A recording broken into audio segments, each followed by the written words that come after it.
Hello, Cancer, Sun, Moon, Rising, and Venus signs. Kamusta kayo? Sana po'y nasa mabuti kayong kalagayan. Welcome back po sa Star Tarot. At kung bago kayo rito, welcome din po kayo. Please subscribe, like, share my videos, and leave me a comment kung nakaresonate kayo. So, first card ni Cancer, we have Surrender Your Battles. Okay? Sabi dito, the angels are asking you to hold your peace and surrender the battle to them. Okay? Para hindi ka na ma-stress. Kasi maaring you've experienced so much stress na, di ba, sa pagharap dito sa problemang ito.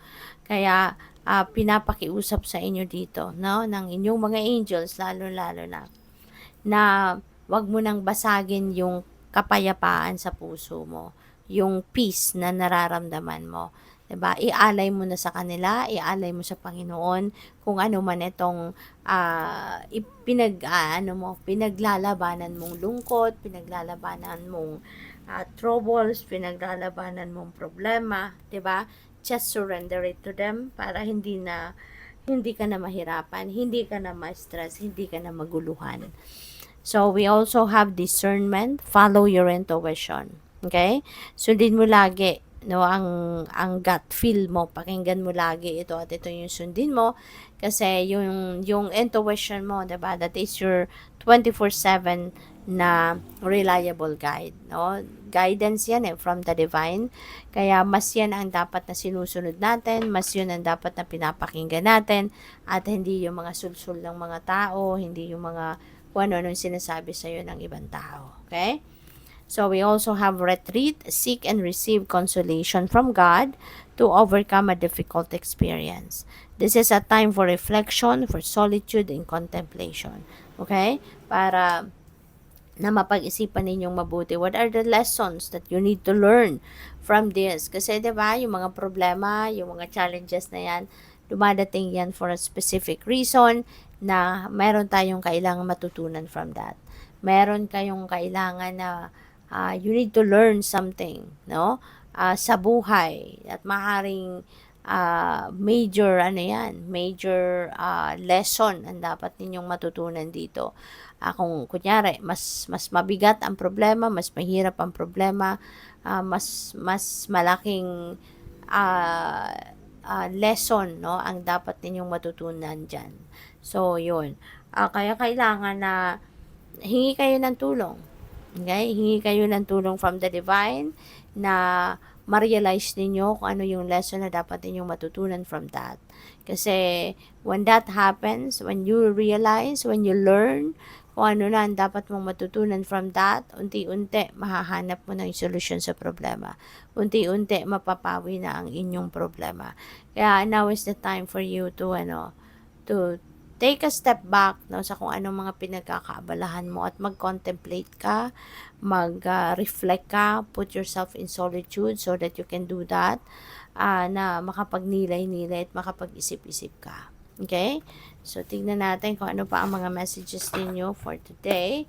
And maraming salamat muna for subscribing to my channel. And if you haven't subscribed yet, subscribe na po kayo. At maraming salamat din for not skipping the ads. Malaking bagay po yan sa akin. At saka, kung gusto po ninyo mag-join sa membership, just click the join button po sa baba ng video. Thank you. So, we also have the Empress energy. So, Empress is a beautiful energy, lalong-lalo na pagdating sa kaperahang aspeto. So, money, career, and finances ninyo. Kasi, creation energy din ito. So, pwedeng merong gagawin kayo ngayon na bago. Pwedeng bagong trabaho, bagong career, bagong business, pwedeng gano'n. Maring merong dadating dito and you're going to embrace a new money path. At itong mga bagay na, itong mga gagawin mo na to, yung maghahatid sa iyo ng prosperity and abundance. So, pwedeng merong ganong ganap, no? At ito na yung simula, no, ng pagkakaroon ninyo ng prosperity and abundance. And si Empress din, this is a mother archetype, no? Kung nakikita ninyo, merong baby dito. So, possible ng iba sa inyo, maybe you are, baka buntis ka, or kung hindi man ikaw yung person mo. Or baka kung hindi man kayo ang nagbubuntis, pupuwedeng mahal ninyo sa buhay, 'no? Maaaring someone na mahal ninyo sa buhay ang maaaring nagbubuntis and maybe, alam mo 'yun, yung sobrang related sa inyo, yung taong ito, masyadong malapit sa inyo, 'no? At mababalitaan ninyo na pupuwedeng merong nagbubuntis. So, that is possible. We also have the Eight of Cups.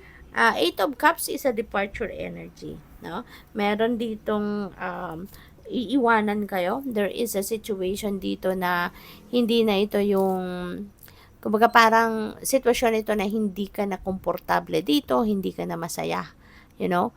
So it could be anything. Okay? Depende yan sa inyong sitwasyon. It could be anything. Pwedeng trabaho yan, pwedeng career, pwedeng pamilya, pwedeng relationship na hindi na ito yung hindi ka na komportable. Hindi ka na masaya rito yung gano'n, no? Wala nang excitement, wala nang fulfillment, wala nang joy kayo nararamdaman. Kaya maaaring ito yung iiwanan ninyo. You want some change. Gusto mo na ng pagbabago sa buhay mo. Okay? Gusto mo nang baguhin ang track kumbaga na tinatahak mo sa buhay.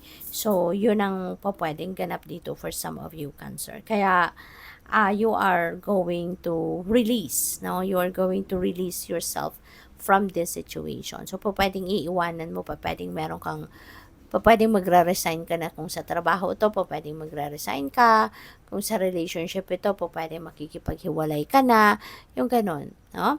So, we also have Nine of Pentacles. Nine of Pentacles is a beautiful energy, very abundant and prosperous energy. Harvest time kasi ito. You know, Cancer. Ito na yung time, no, na iha-harvest mo na yung financial reward mo sa kasipagan mo, sa pagtsatsaga mo, sa paghihirap mo, sa lahat ng effort, no, na ginawa mo sa inyong trabaho, career, or business. Ngayon, babalik na sa inyo yung investment mo, yung profit mo, no? Parang ganon. So, babalik na siya sa'yo. Kaya, ito na yung time wherein magkakapera ka. Ito na yung time na magiging financially ka na, stable ka na, magiging financially comfortable ka na, yung ganon. May financial freedom ka na. Kaya, good luck sa'yo. Thank you for watching. Love and light. Namaste.